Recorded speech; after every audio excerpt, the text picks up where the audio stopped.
What's going on, everybody? This is Scott, also known as Cha-Ching King, and in this video we're going to look at the time it takes to get a shipping label onto our package once the package is ready to go. The first way is probably the cheapest, and that's to use a QR code. The second way is to use a printer that I already have in my house, and the third way is to use a thermal label printer. And today I'm getting to use a brand new printer on the market. It's the MUNBYN RealWriter 403B. That brings us to the next point. This video was sponsored by MUNBYN. I am super excited that they sent me one of these to check out. Let me tell you a little bit about this sponsorship. If you use the link that's in my description to purchase one of these, I don't make 1 cent more. I worked out a deal with them, which is not what they normally do, that I get no commission if you buy one. I wasn't told anything that I had to say, and I wasn't told anything at all that I couldn't say. That was really important to me. So we'll get a chance to check this out. But first, let's go ahead and get a QR code, and let's go to the post office and see what that takes. All right, we are going to head into the Penelope post office, and let's get this QR code scanned and get a label.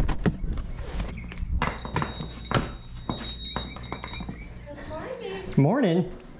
Hey, before we do any of this other stuff, I'm shooting a video. I see that. I need something. I'm showing how to do a QR code. What I do is I just have you read me the letters underneath it. I didn't print that. You don't have the...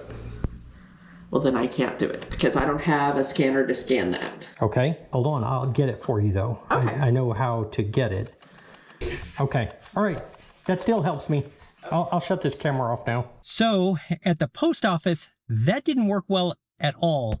Turns out my post office can do a QR code, but they can't actually use the QR code. They have to have the numbers off the QR code. I'm fortunate that I live in a little bitty town and I have absolutely no competition at my post office. So your time will probably vary depending upon your post office and how quickly they can get to you as a customer. All right, the second way that I want to look at is on a printer. I'm going to print it on a regular 8.5 by 11 sheet, and then we're going to cut it out and tape it down. All right, let's get this on there. We have printed this on our regular printer, and now all we have to do is cut this out and tape this down.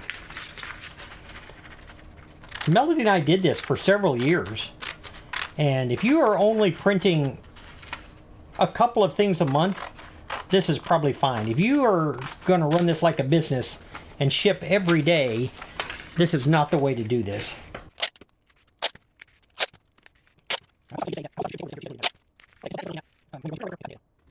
It's not difficult to do. And Melody and I did this for a long time because we hesitated to buy a label printer. Once we did, things changed. And let me show you why.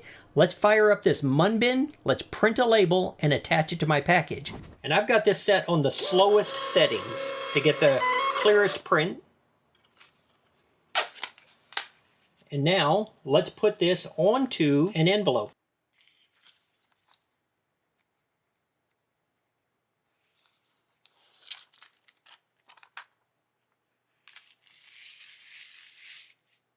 And you can see, in a matter of seconds, I've printed my label and attached it to the package.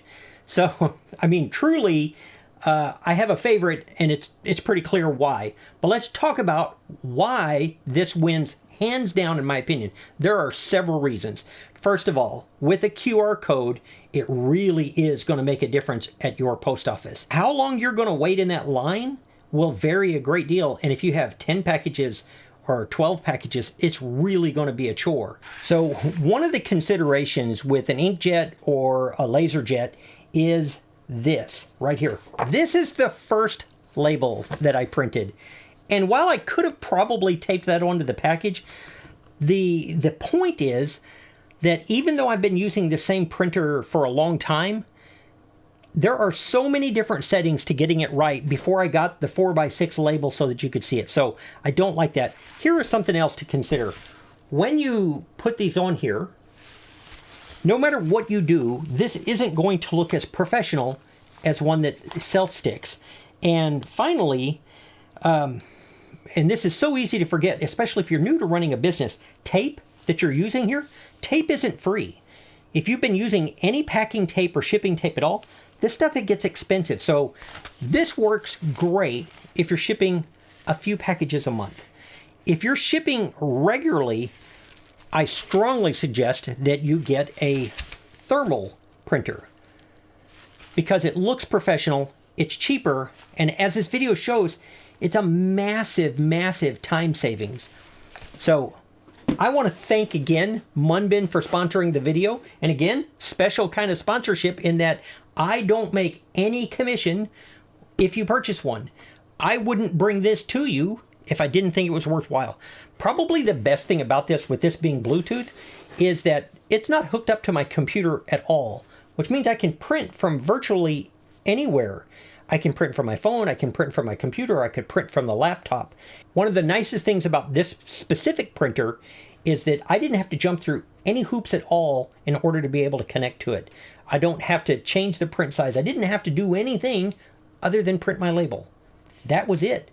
And the entire time was 2 seconds. And I had it set on the slowest setting and the densest print. So here's the bottom line. If you're going to do like my friend Rachel Strickland says, and treat your business like a business, at some point you need a thermal printer for your labels. It's going to be cheaper. We all know that. The time savings is massive, and it's going to look so much more professional. This one right here, the sponsor of this video, who I appreciate very much for helping support the channel, the Munbyn, the RealWriter 403B, this thing right here, it's worth considering. That's it for this video. I truly appreciate you watching. I'm going to see you real soon on the next one. Bye.